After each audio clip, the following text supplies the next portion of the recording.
살다 보면 실패가 끝이 아니구나 하고 느낄 때가 있죠.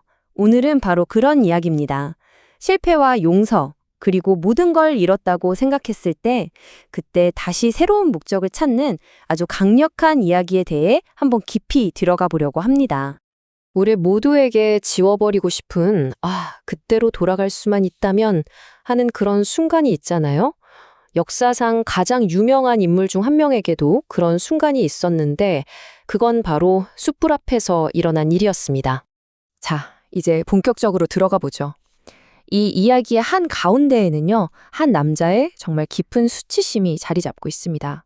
바로 베드로가 사람들 앞에서 나는 예수를 모른다 하고 부인했던 바로 그 기억이죠. 그런데 여기서 정말 흥미로운 지점이 있어요. 예수님께서 이 장면을, 그러니까 베드로가 실패했던 그 현장을 의도적으로 다시 만드셨다는 겁니다. 베드로를 망신 주려고 한 게 아니었어요. 오히려 정반대죠. 그의 가장 아픈 상처, 가장 큰 실패의 그 장소에서 그를 치유하시려고 했던 겁니다. 이 복음서 전체에서 숯불이라는 단어가 딱 2번 나오거든요. 공교롭게도 베드로가 부인했던 그 자리, 그리고 다시 회복되는 바로 이 자리. 이건 절대 우연이 아니겠죠? 우리의 가장 깊은 수치심을 느꼈던 그곳이 역설적이게도 가장 위대한 치유의 장소가 될 수 있다는 걸 보여주는 아주 강력한 상징인 셈입니다. 베드로의 실패가 왜 그렇게까지 뼈아팠을까요? 그건 바로 그가 전에 너무나도 큰 소리를 쳤기 때문입니다. 모두가 주를 버려도 저는 절대 버리지 않겠습니다. 이렇게 장담했었거든요. 그러니 스스로가 얼마나 위선자처럼 느껴졌겠어요. 그래서 부활하신 예수님을 처음 봤을 때 차마 얼굴도 못 들고 그냥 배에서 뛰어내렸던 거죠. 자, 이렇게 실패의 현장이 고스란히 재현된 그곳에서 예수님은 베드로를 다그치거나 꾸짖지 않으십니다. 대신에 아주 간단하면서도 계속해서 반복되는 질문 하나를 던지시죠. 첫 번째 질문입니다. 요한의 아들 시몬아, 네가 이 사람들보다 나를 더 사랑하느냐? 아마 베드로는 정말 작고 상처받은 목소리로 겨우 대답했을 거예요.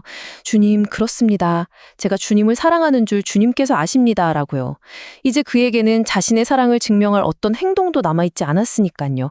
그저 마음을 알아달라고 할 수밖에 없었던 거죠. 그런데 여기서 예수님의 반응을 잘 보세요. 그래, 내가 널 용서한다가 아니에요. 그 대신에 새로운 명령, 그러니까 새로운 과업을 주십니다. 내 어린 양을 먹여라. 그리고 예수님은 2번째로 똑같이 물으십니다.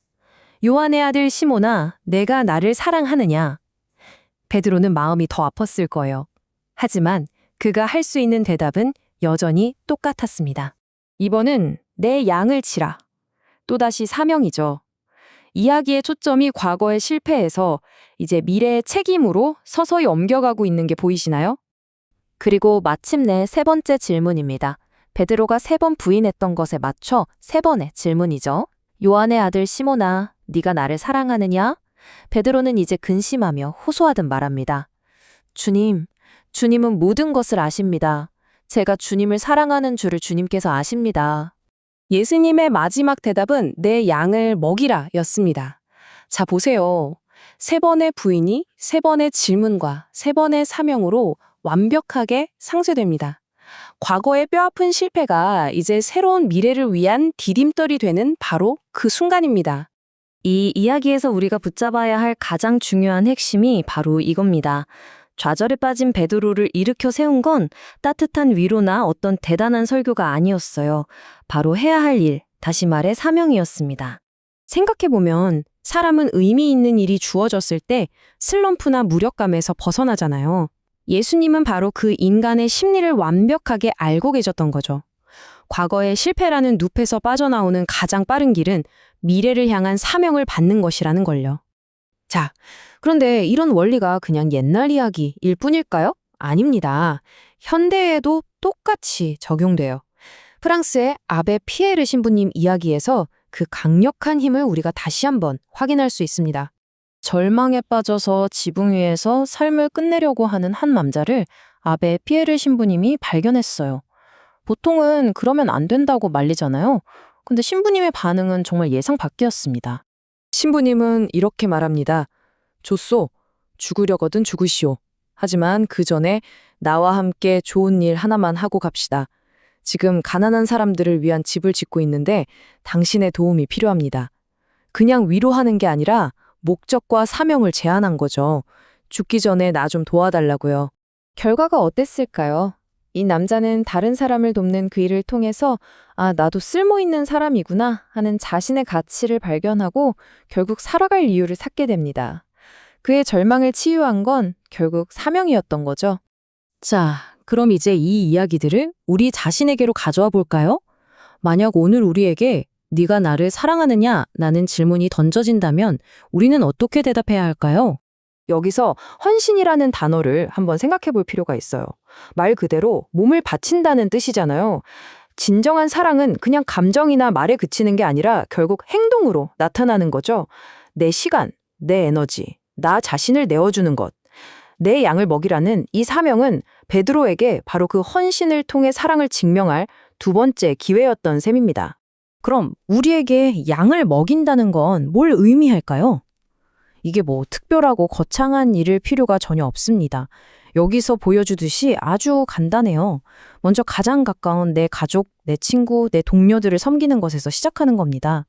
내가 가진 직업과 기술을 사용해서 내가 만나는 사람들을 돌보는 것, 우리의 삶과 말을 통해 그들에게 친절을 베푸는 것, 바로 우리의 일상에서부터 시작되는 거죠. 결국 진정한 기쁨은 나 개인의 성공을 좇는 데서 오는 게 아니라 다른 사람을 섬기는 사명을 감당할 때 발견된다는 겁니다. 바로 이런 삶이 성공 그 자체를 좇을 때는 결코 얻을 수 없는 진짜 평안과 만족감을 우리에게 가져다 주는 거죠. 자, 오늘 나눈 이 강력한 이야기의 핵심 다시 한번 정리해 볼까요? 첫째, 당신의 가장 큰 실패의 장소가 회복의 장소가 될 수 있습니다. 둘째, 과거의 후회를 치유하는 가장 강력한 약은 미래를 향한 사명입니다. 그리고 사랑은 결국 다른 사람을 섬기는 행동으로 표현된다는 것 기억하세요. 실패는 끝이 아닙니다. 오히려 새로운 시작을 위한 자격이 될 수 있어요. 그래서 이 마지막 질문이 오늘 우리가 나눈 모든 이야기를 우리 각자의 삶 속으로 끌어당깁니다. 오늘, 바로 지금 당신이 먹일 수 있는 당신의 양은 누구인가요? 이 질문에 대한 답을 한번 곰곰이 생각해 보시면 좋겠습니다. 아마 그 답이 우리 삶에 오랫동안 깊은 울림을 줄 겁니다.